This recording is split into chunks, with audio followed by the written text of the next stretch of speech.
ഈ ബീറ്റ്റൂട്ട് ചീര എങ്ങനെ വെക്കുകയെന്ന് ഞാൻ കാണിച്ചു തരുന്നുണ്ട് കേട്ടോ. അപ്പോൾ അതെങ്ങനെ ഉണ്ടാക്കുകയെന്ന് നമുക്ക് കാണിച്ചു തരാം കേട്ടോ.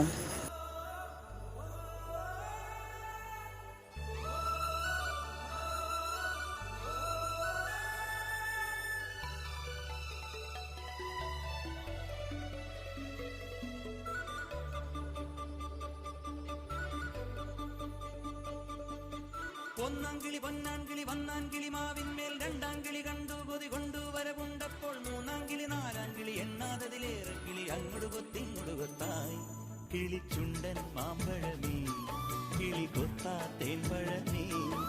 തേങ്ങയും പച്ചമുളകും വെളുത്തുള്ളിയും കൂടി ചതച്ചതാണ് കേട്ടോ. ഇത് അതിൽ കൂടെ ഇട്ട് കൊടുക്കുക.